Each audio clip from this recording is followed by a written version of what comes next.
Seguramente todos aquí han oído el refrán que dice: el hábito no hace al monje. Y es un refrán verdadero. La ropa, la vestimenta, no siempre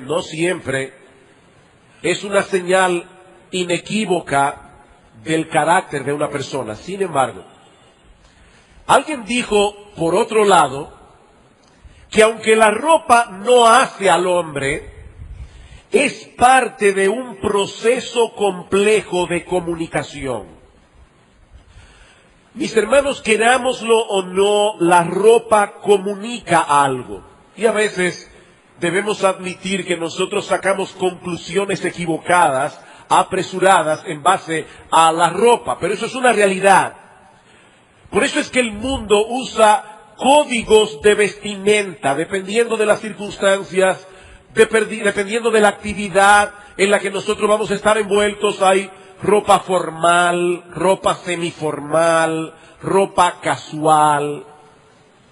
Y en el pasaje que nosotros vamos a estudiar en esta mañana como parte de nuestra serie de sermones expositivos en la carta de Pablo a los Colosenses, el apóstol Pablo nos provee un código de vestimenta que es el que debe regir al cristiano.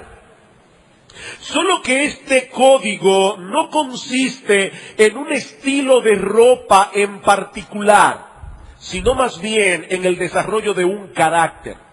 Y yo le pido por favor que vayan conmigo a Colosenses capítulo 3. Colosenses capítulo 3. Y vamos a leer los versículos 12 al 14.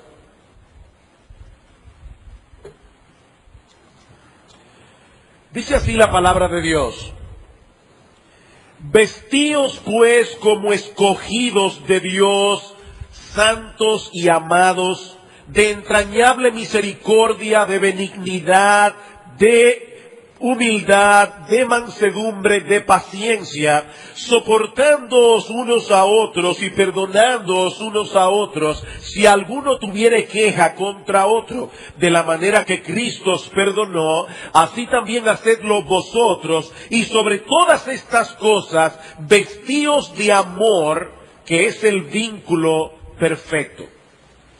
Como nosotros hemos estado viendo en los estudios anteriores, el apóstol Pablo ha venido hablando acerca de ese cambio radical que se ha producido en el creyente debido a nuestra unión con Cristo. Y cuando nosotros hablamos de nuestra unión con Cristo, lo que estamos diciendo no es que ahora nosotros estamos más cerca de Él o que tenemos algún tipo de amistad con Él que antes no teníamos. No. La Biblia dice que el creyente está unido a Cristo en el sentido de que nosotros estamos en Él y Él está en nosotros. Se trata de una íntima y profunda identificación que nosotros no podemos comprender del todo con nuestras mentes finitas, pero que tiene profundas repercusiones para nuestra vida aquí y ahora. Pablo dice en Colosenses capítulo 3, versículo 3, que nuestra vida está escondida con Cristo en Dios. Si yo pusiera un papel aquí en esta Biblia, el destino de esta Biblia será el destino de ese papel, porque está dentro de ella. Mis hermanos, así como Cristo murió y resucitó al tercer día, espiritualmente hablando, nosotros morimos y resucitamos juntamente con Él. Como hemos dicho varias veces en esta semana, cuando Cristo murió en la cruz del Calvario, firmó tu acta de defunción si tú eres cristiano. El acta de defunción de ese viejo yo, esclavo del pecado, que tenía un montón de cuentas pendientes con la justicia de Dios.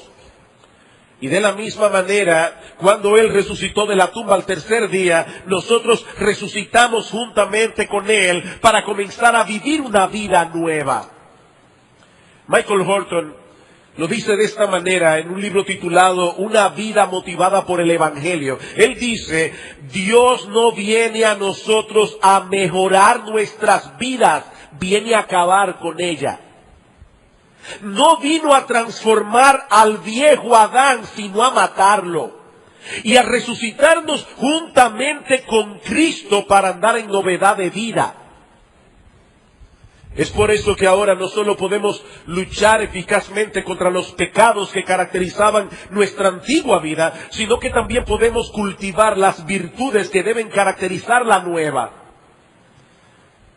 Y mis hermanos, esto es sumamente importante, porque algunas personas suelen pensar en la santidad mayormente en función de los vicios y los pecados que los cristianos deben dejar atrás. Pero el concepto bíblico de santidad es mucho más amplio.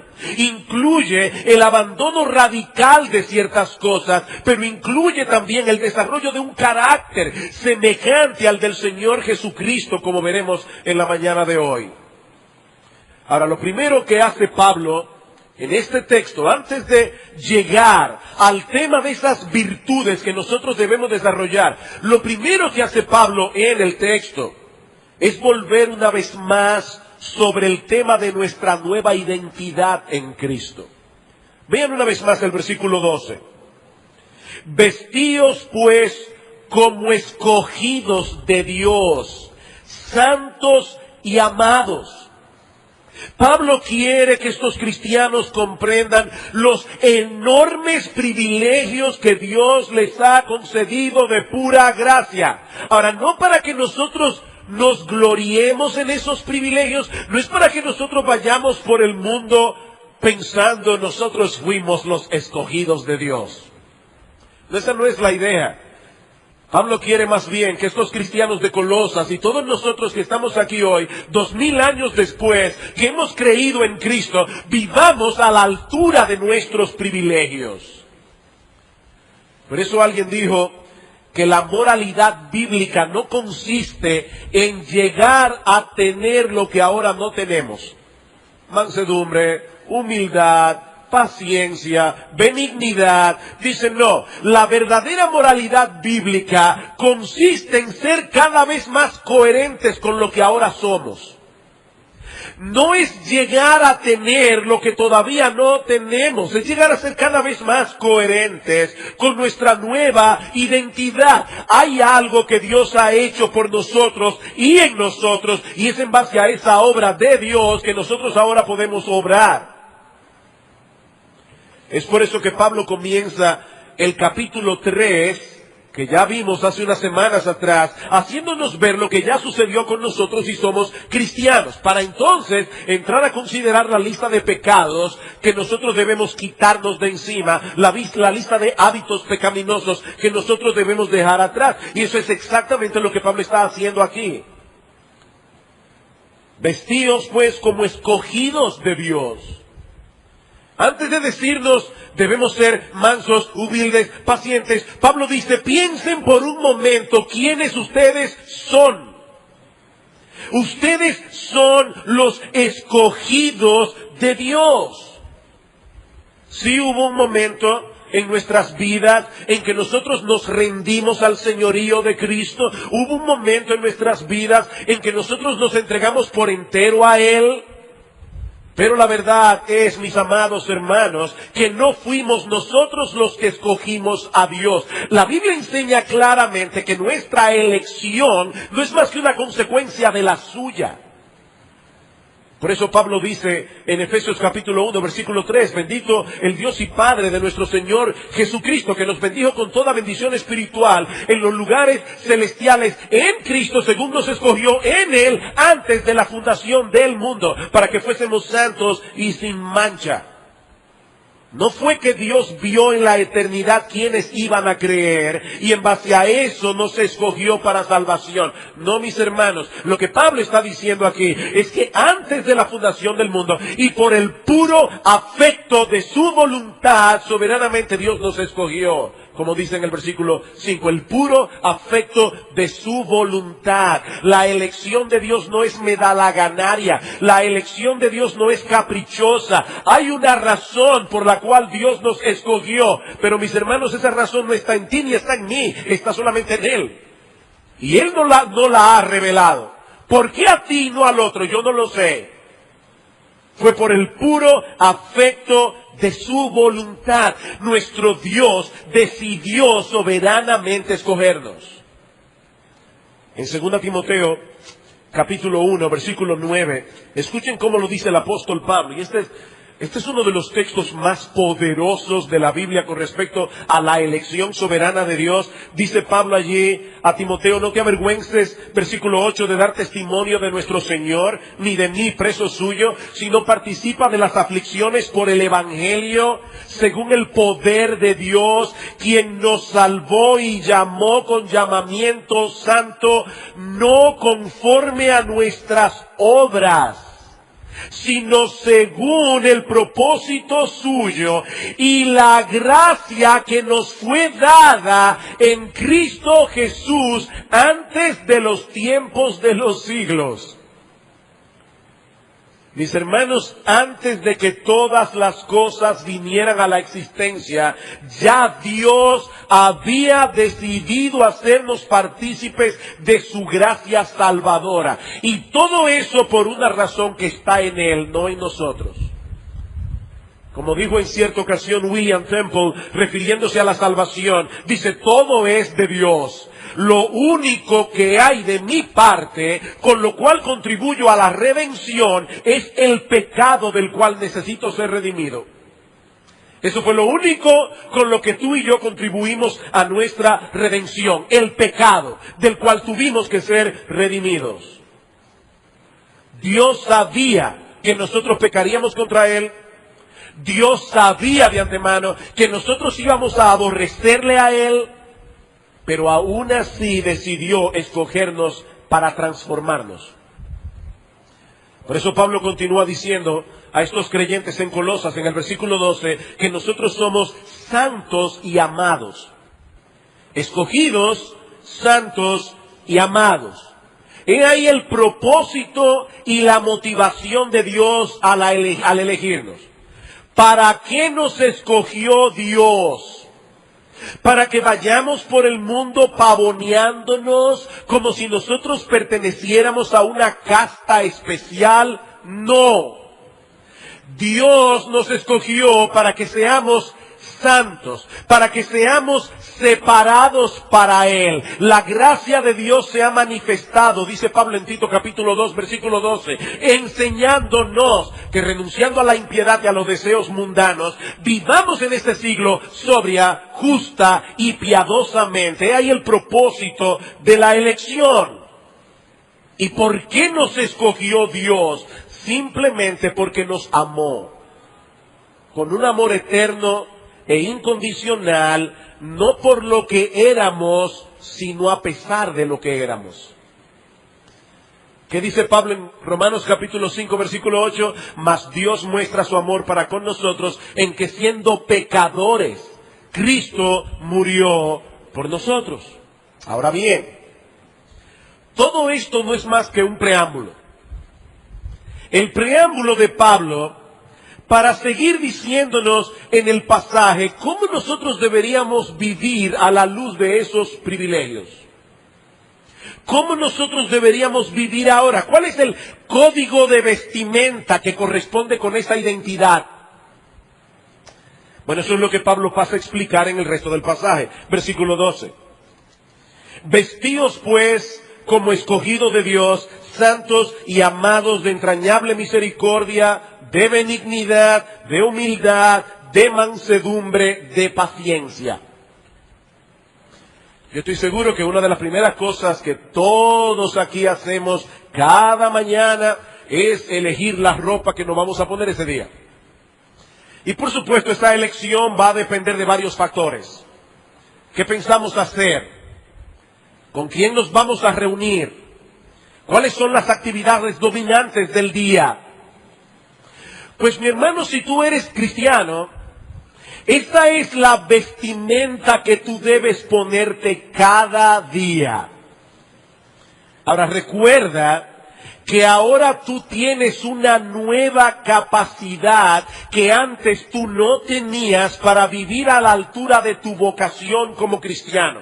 Ahora, lo que Pablo está diciendo aquí es que es tu responsabilidad hacer uso de esa nueva capacidad para no responder a las diversas situaciones que seguramente te vas a encontrar cada día conforme a las reacciones del viejo yo, sino conforme a tu nueva identidad en Cristo.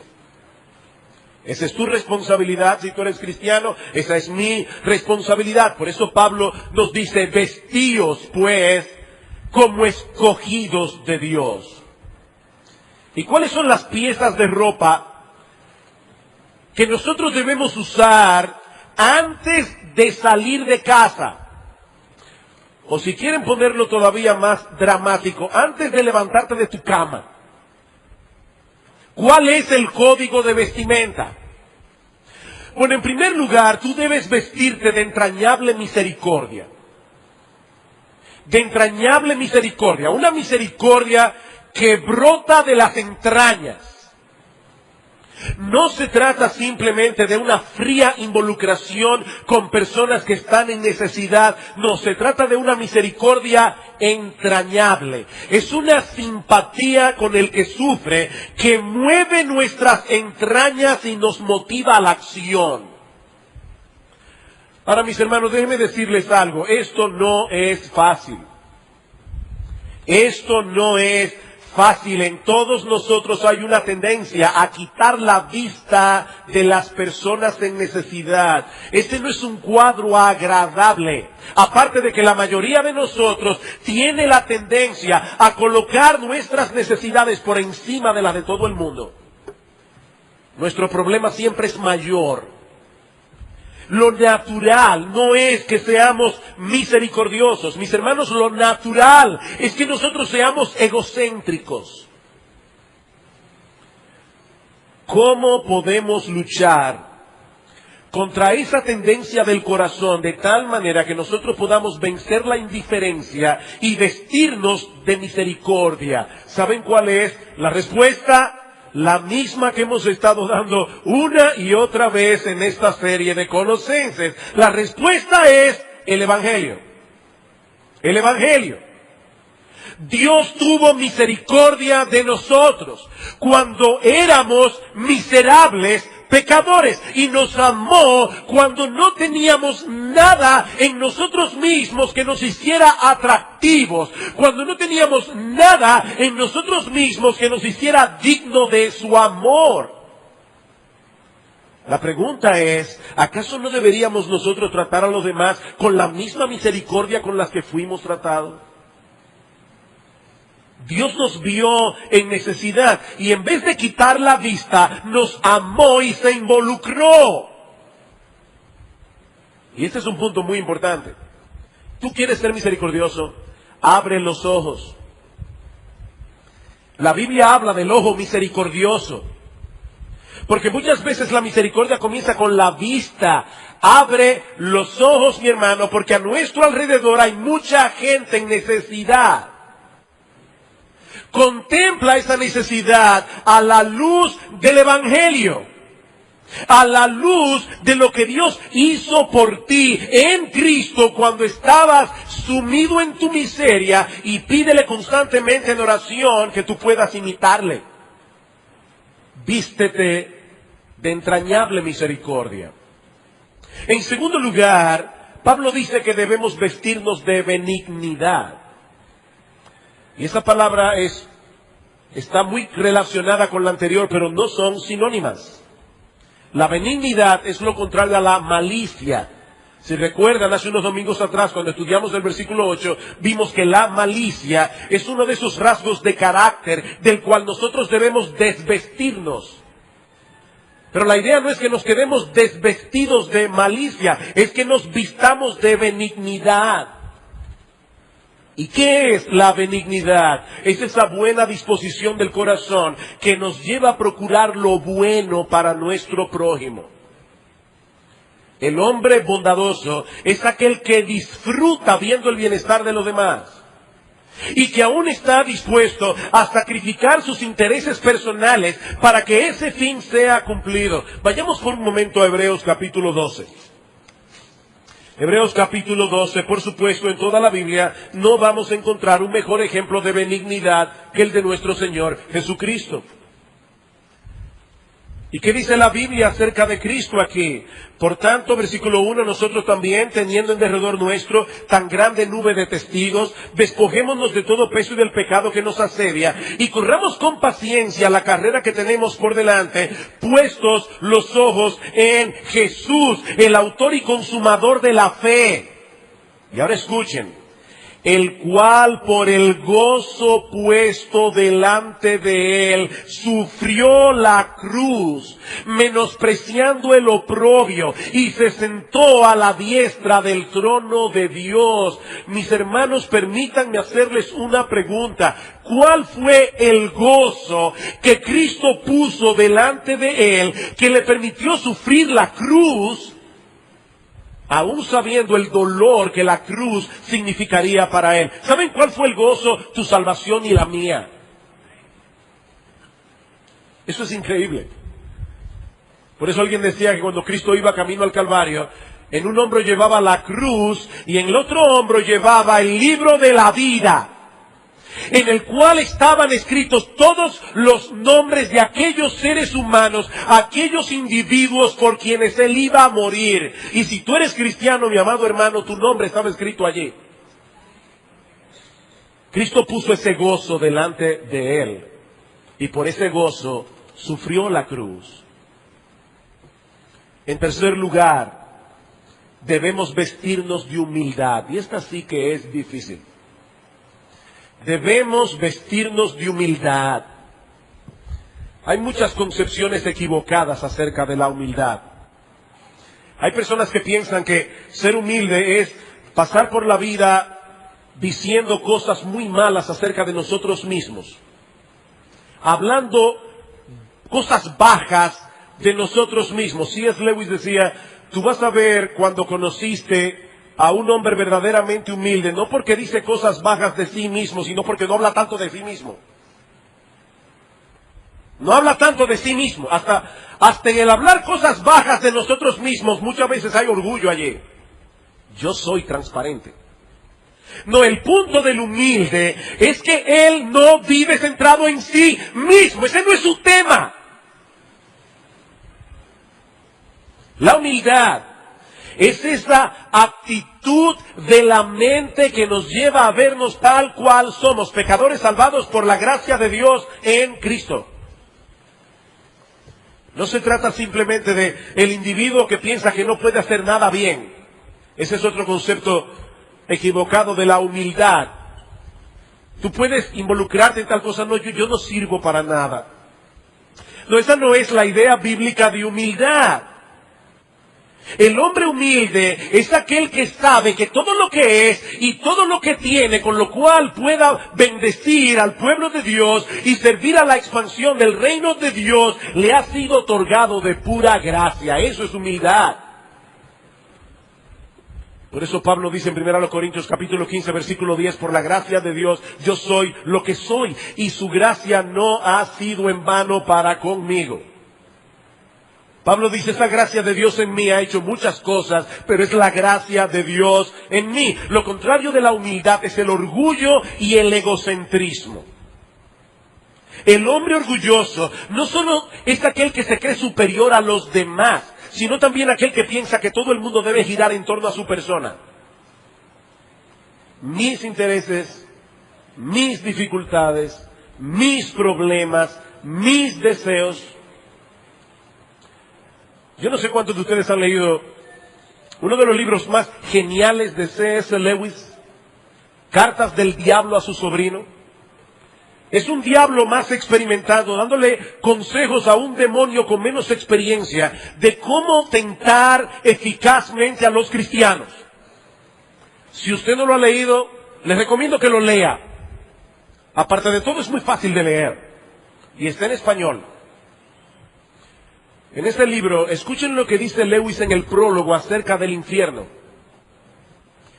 Lewis dice que el infierno debe ser representado como un estado en el que todo el mundo está perpetuamente pendiente de su propia dignidad y de su propio enaltecimiento, en el que todos se sienten agraviados y en el que todos viven las pasiones mortalmente serias que son la envidia, la presunción y el resentimiento.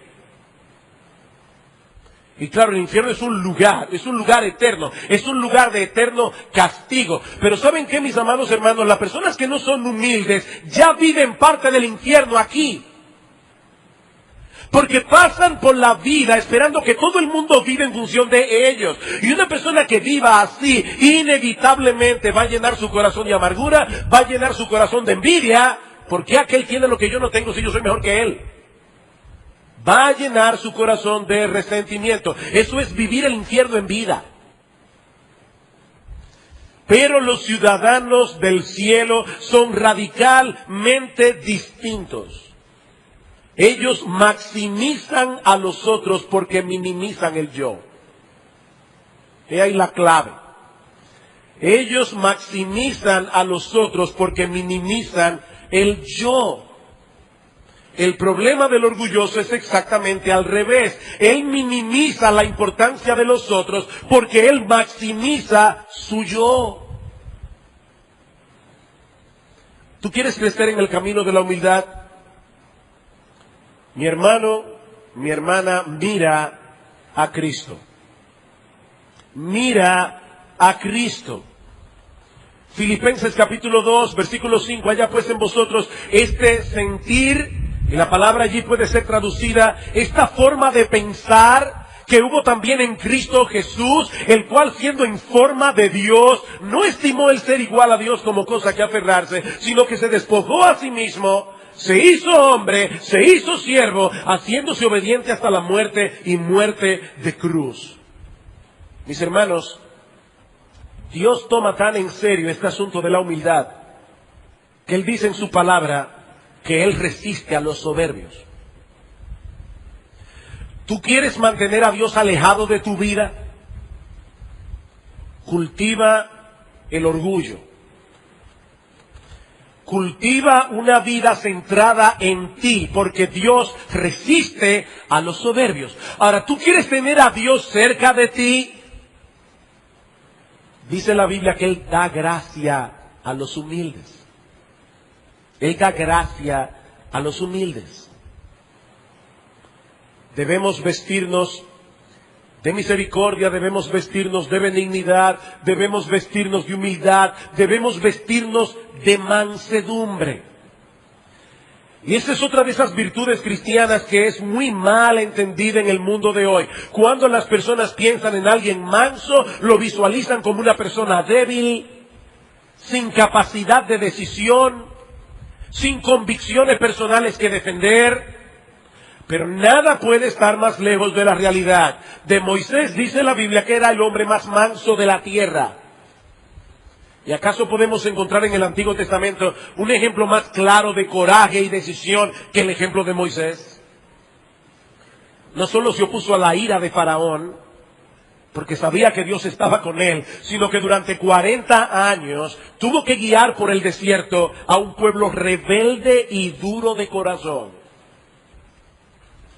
Pero por supuesto, ningún ejemplo de mansedumbre es más excelente que el de nuestro bendito, precioso y glorioso Señor y Salvador Jesucristo. Él mismo dice en Mateo 11:29, aprended de mí, que soy manso y humilde de corazón, y hallaréis descanso para vuestras almas. ¿Recuerdan lo que decía Lewis del infierno? El descanso del alma es para el manso y humilde. Aprended de mí, que soy manso y humilde de corazón, y hallaréis descanso para vuestras almas. Y mis hermanos, ¿acaso podemos ver en el Señor Jesucristo algún rasgo de debilidad? ¿Algún rasgo de cobardía? No, mis hermanos, la mansedumbre y la debilidad no son sinónimas. El doctor John MacArthur define la mansedumbre como poder bajo control. Eso es mansedumbre. Poder bajo control. Yo tengo poder, yo tengo la capacidad de devolver golpe por golpe. Pero la mansedumbre nos capacita para ser gentiles y considerados aún con aquellos que nos hieren y nos dañan de una manera o de otra. Eso es mansedumbre. Dice en Proverbios 16:32, mejor es el que tarda en airarse que el fuerte, y el que se enseñorea de su espíritu que el que toma una ciudad. Y en Proverbios 25:28 dice a la inversa, que el hombre cuyo espíritu no tiene riendas es como una ciudad derribada y sin muros. De paso, mis hermanos, nosotros debemos corregir esa percepción que muchos tienen cuando ven a una persona que se aira fácilmente, dice, fulano es fuerte de carácter. No, mis hermanos, es exactamente todo lo contrario. Ese espíritu iracundo, esa reacción airada, no es más que una muestra de su debilidad de carácter. La mansedumbre es poder bajo control. ¿Y saben qué es lo que nos capacita para actuar con mansedumbre en situaciones particulares de la vida en el que nosotros somos heridos o dañados de alguna manera? Una fe inquebrantable en la soberanía de Dios. Una fe inquebrantable en la soberanía de Dios. Mis hermanos, nuestro Dios está en control. ¿Y saben lo que eso significa? Que tú y yo no estamos en control. Nuestro Dios está en control. Y gloria a Dios porque nuestro Dios está en control. ¿Saben por qué? Porque el universo está en mejores manos que en las nuestras. Medita a menudo en esa gloriosa verdad de las Escrituras y verás cómo será más fácil para ti reaccionar con mansedumbre en medio de la provocación.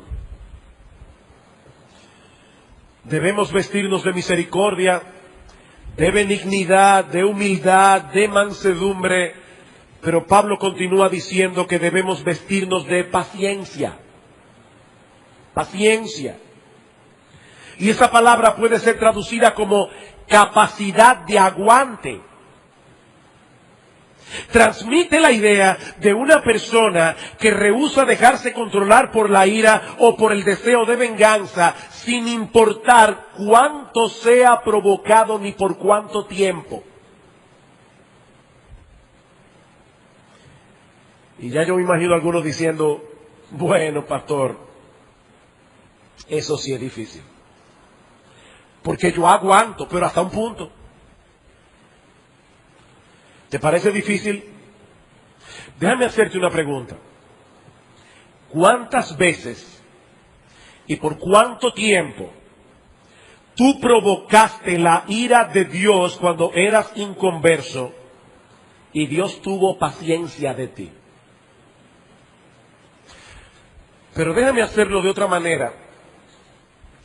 ¿Cuántas veces y por cuánto tiempo tú has provocado el desagrado de Dios siendo cristiano? Y Dios ha decidido ser paciente contigo.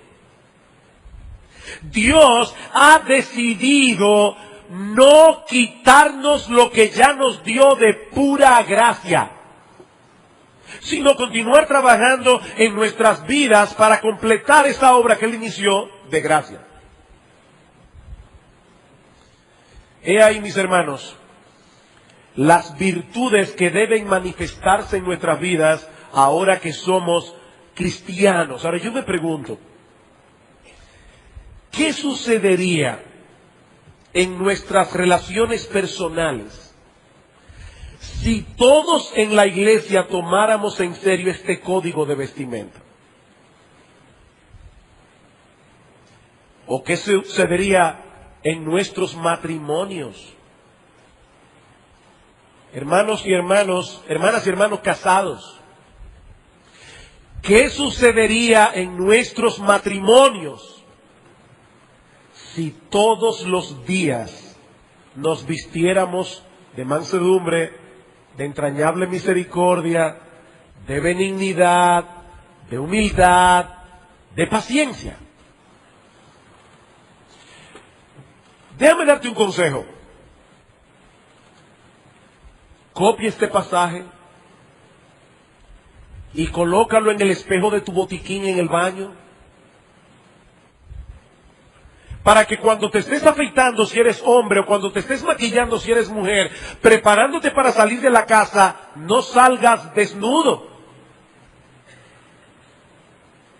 Este es el código de vestimenta, mi hermano, y debemos vestirnos cada día de entrañable misericordia, de benignidad, de humildad, de mansedumbre, de paciencia, todos los días.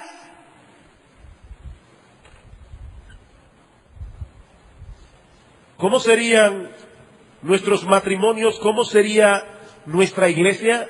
Lean el versículo 13, soportándoos unos a otros y perdonándoos unos a otros, si alguno tuviere queja contra otro, de la manera que Cristo os perdonó, así también hacedlo vosotros. He ahí este carácter puesto en acción.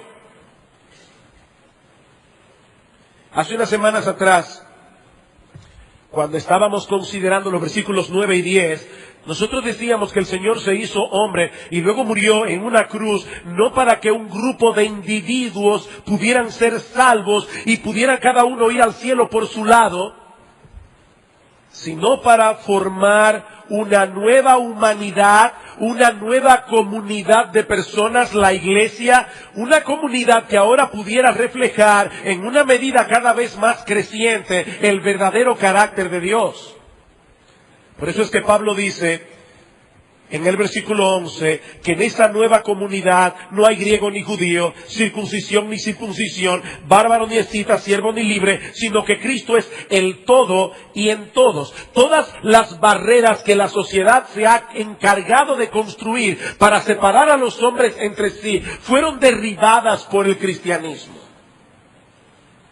Porque ahora Cristo es el todo y en todos.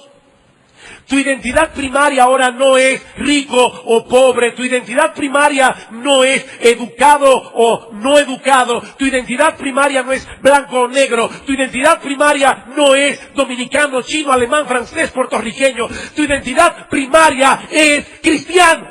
Es la misma identidad en todos.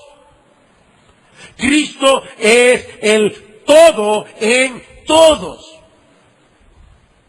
Ahora, eso no quiere decir que en la iglesia no vayan a surgir problemas. Mientras continuemos de este lado de la eternidad y el pecado more en nosotros, las posibilidades de que surjan problemas son tan reales como el hecho de que ahora seamos uno en Cristo. Por eso Pablo dice, si alguno tuviere queja contra otro, y ese sí condicional es una forma griega que da la idea de algo que muy probablemente va a suceder. Vamos a tener quejas. La diferencia es que ahora nosotros podemos lidiar con ese problema de una forma muy diferente a como el mundo resuelve sus conflictos. No solo tenemos los recursos que necesitamos para soportarnos unos a otros, para perdonarnos unos a otros, sino que también tenemos el ejemplo más impresionante que nosotros podemos imitar y la motivación más poderosa que pueda movernos a hacer eso. De la manera que Cristo os perdonó, así también hacedlo vosotros. Mis hermanos, ¿cómo fue que Cristo nos perdonó? ¿Cómo fue que Cristo nos perdonó? Él lo hizo de pura gracia. De hecho, es interesante notar que en el texto griego la palabra perdonar es la palabra griega charizomai, derivado de la palabra griega charis, que significa gracia. El perdón está íntimamente relacionado con la gracia. Ahora, ¿sabes lo que eso significa en una manera práctica? Que cuando somos ofendidos, no debemos concentrarnos en el agravio del ofensor. Cuando somos ofendidos, debemos enfocar esa bendita gracia de Dios por la cual fuimos perdonados. Efesios capítulo 4.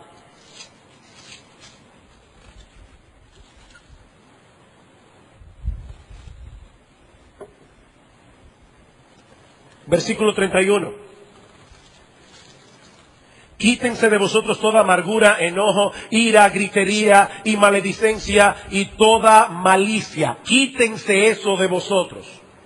Antes bien, sed benignos unos con otros, misericordiosos, perdonándoos unos a otros, como Dios también os perdonó a vosotros en Cristo. Sed pues imitadores de Dios como hijos amados, y andad en amor, como también Cristo nos amó y se entregó a sí mismo por nosotros, ofrenda y sacrificio a Dios en olor fragante. ¿Saben lo que Pablo está diciendo aquí? Que el perdón de Dios fue sumamente costoso. El perdón de Dios fue sumamente costoso. Para que Dios pudiera perdonarnos, la segunda persona de la Trinidad tuvo que hacerse hombre, tuvo que morir en una cruz en nuestro lugar. Y ahora Pablo nos está diciendo, he ahí el ejemplo que ustedes deben imitar. Nosotros somos los hijos amados de Dios. Y no olviden, ni por un momento, lo que ese amor le costó. ¿Qué deben hacer los beneficiarios de ese amor? Pablo dice, andar en amor. Andar en amor. Por eso es que en el texto de Colosenses, en el capítulo 3 que estamos estudiando, dice en el versículo 14, que sobre todo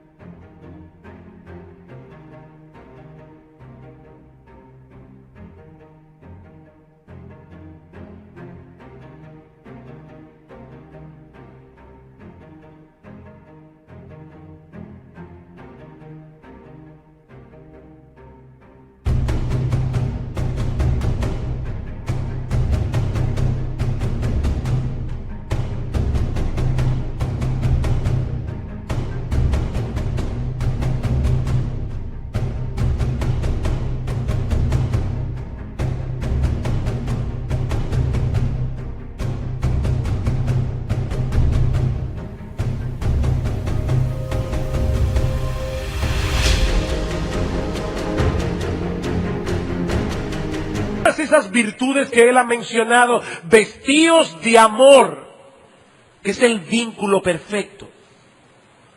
O como lo traduce Hendricks, es el vínculo de la perfección. Es el amor lo que mantiene la cohesión de la iglesia.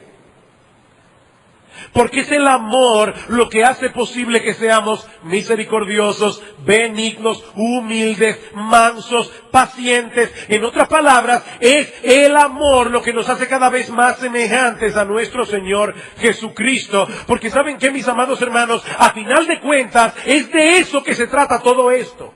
De ser como Él. De ser como Él. Por eso es que en Romanos capítulo 13, versículo 14, un pasaje que podemos considerar paralelo de Colosenses capítulo 3, Pablo dice simplemente, vestidos del Señor Jesucristo. Él no tuvo que añadir nada más. Porque vestirse del Señor Jesucristo es vestirse de todas esas virtudes y muchas más que Pablo menciona en Colosenses capítulo 3. Cristo es el modelo. Déjenme avisarles de antemano que uno de los temas que vamos a predicar en el año 2011 es precisamente una serie sobre el Señor Jesucristo. Nuestra visión es, nosotros queremos ser una comunidad apasionada con Dios. Bueno, una de las cosas que nosotros vamos a hacer es ver cómo era Cristo en los evangelios para que nosotros podamos ser cada vez más apasionados con Él. Es de Cristo que se trata todo esto. Pero ¿saben qué, mis hermanos? Cristo no solamente es el modelo, Cristo es el motor. Cristo es el motor que nos impulsa a desarrollar ese carácter que debe identificar a los cristianos. Queridos hermanos, a Dios no solo le importa nuestra obediencia, a Dios le importa lo que la motiva. Lo que la motiva. Él no quiere, oigan bien hermanos, Dios no quiere que nosotros basemos nuestra obediencia en la culpa y el temor.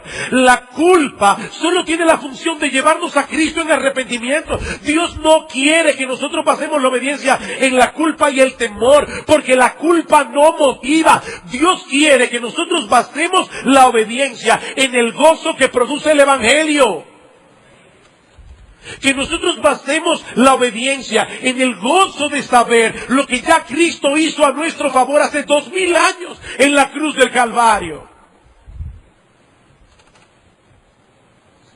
El Evangelio es el único combustible que puede mantener a un creyente en el camino de la obediencia de una manera sostenida y gozosa a lo largo de su vida.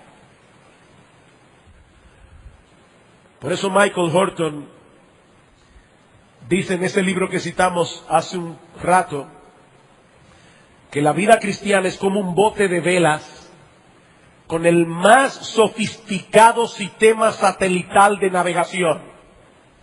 El más sofisticado sistema de GPS. Pero ¿saben qué, mis hermanos? Si el viento no sopla, el bote no avanza.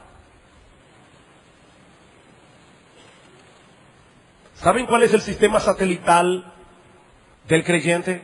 La ley moral de Dios. Pero si el viento del Evangelio no sopla en esas velas, el bote no se moverá. La ley no provee el combustible para la obediencia. Eso solo lo provee el Evangelio. En la misma medida en que nosotros nos empapemos del Evangelio de la gracia de Dios, en esa misma medida tendremos la motivación necesaria para vivir a la altura de lo que somos. Vistámonos pues como escogidos de Dios, santos y amados, como hombres y mujeres que han sido hechos partícipes del más grande privilegio que un ser humano pueda poseer, y todo eso de pura gracia, únicamente en virtud de los méritos de nuestro bendito Señor y Salvador Jesucristo. Y mi amigo, si tú estás aquí sin Cristo, quiero decirte que esa gracia está disponible para ti hoy. Esa gracia está disponible para todo aquel que reconozca su pecado, para todo aquel que venga a Cristo en arrepentimiento y fe, confiando únicamente en lo que Él hizo en la cruz del Calvario, que siendo inocente murió allí para que pecadores culpables pudiesen ser absueltos. La bendita gracia de Dios. Que el Señor bendiga su palabra sobreabundantemente en esta mañana en nuestros corazones. Vamos a orar. Padre bueno, te damos muchas gracias por tu palabra. Te damos muchas gracias por el Evangelio. Señor y Dios nuestro, nosotros no podemos de manera natural vivir a la altura de nuestra vocación como cristianos. Si tu Espíritu Santo no nos ayuda, nosotros no podremos ser misericordiosos, benignos, humildes, mansos, pacientes. No podremos vestirnos de amor, que es el vínculo de la perfección. Te necesitamos, oh Dios. Ayúdanos a ser coherentes con lo que ahora somos. Y Padre, mira a aquellos que están aquí sin Cristo. Nosotros te imploramos que con cuerdas de amor en esta mañana tú los atraigas a la cruz del Calvario, para encontrar allí al Salvador que sus almas necesitan. Alabado sea tu nombre, alabado sea Cristo el Cordero, en cuyo nombre pedimos todas estas cosas. Amén.